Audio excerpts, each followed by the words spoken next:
Welcome back, guys. So today I've got a little bit something different, something I don't see very often, and that is a ceramic knife. They are out there, but a lot of people, this was like a fad 10 years ago. Ceramic was like the new best thing out there, but not really seeing it a whole lot now. But I do have a customer's knives here, and it's a ceramic knife. So you cannot use the same belts that you use on steel knives, stainless steel knives, for ceramic. You have to use different belts, and I do have a set of belts, but as you see, they're smaller. I cannot run it on the work sharp blade grinding attachment. I have to use the stock pull-through style sharpener attachment for my work sharp.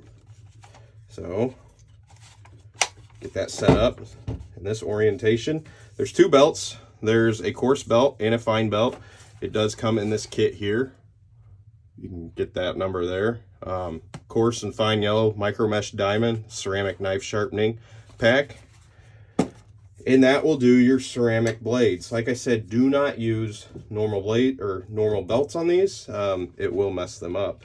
So if you guys haven't seen this before, it's got some adjustments here. We will set this for right around 19 degrees and load this belt up. Like I said, I haven't used this attachment in quite some time because I don't need to.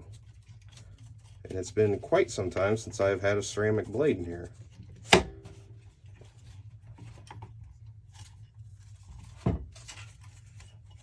This one can be a little bugger to load up. There we go.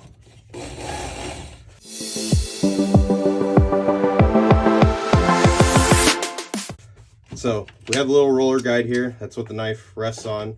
As you pull it through, you want to keep it flat up against these blocks on the side. That's what's giving you your angle. And as always, especially with ceramic, you want to have good respiratory protection. Normally I'd run the shop dust filtration behind me, but since this is a video, it gets very noisy on top of this, so I will spare you guys that extra noise. So we'll just run it like we normally do. We'll just strop it back and forth, back and forth, back and forth through 8 to 10 passes. Then we'll run the fine micro mesh. And something you're going to notice is a lot of times you're not going to get these as sharp as you would a steel knife. It all depends on the manufacturer of the knife. It depends on the material that they use, the type of ceramic that they use. But you'll get them sharp and they'll last a while. But you got to notice that they're very brittle. They will chip a lot. This one's actually in remarkably good shape. I'm guessing this customer does not use this knife very often. A lot of times you see these come into your shop, they're going to be chipped and damaged. You're going to have to take some great care in reprofiling that, getting a nice straight edge back on it. Then you can start putting your bevels into it. So here we go. We'll get this sharpened up for you.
You can see all that fine powder that it kicks up on there. I don't know if the camera's going to do it, but that's stuff you do not want to breathe at all. That's going to be bad for your lungs. So I can't stress enough about wearing a good respirator. I would stay away from like the like fabric filter masks or wearing like a bandana. It's just not good enough. Get a good N100, N99. I use the one that's got chemical protection as well. So now we got the fine mesh on there, and we're gonna strop that down to a fine. It's getting there. I mean, it's just a different feel. You do a couple of them, you start getting the hang of it. You don't really create a burr because there's no metal to push over. This is ceramic, so ceramic's obviously a lot different than a metal.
All right, let's get a piece of paper and see what it'll do. Like I said, you're not going to get the same results as you will with steel. Obviously, it's sharp. Well, that's serrated paper. So there you go. That's how easy it is to do ceramic. Don't be afraid of them. Just get the right belts for it. If you're running the Work Sharp, they do make them. It's right there again. So just make sure you're charging appropriately. These belts are a little bit expensive, so add $2 to the knife. Don't be afraid to do that. It is a specialty knife. You have to buy specialty belts for it. You're not going to have as many of this style belt as you are the rest of these belts. So make sure you're charging appropriate for it if you are a professional sharpener that is doing this for monetary money. So that's as simple as it gets for those. So don't be afraid. You can do them on the Work Sharp. It's just that easy. As always, guys, thank you for watching. This is a short video today. I got some cool videos in the works. So hit that like button, hit the subscribe so you don't miss anything, and we'll see you on the next one. Later, guys.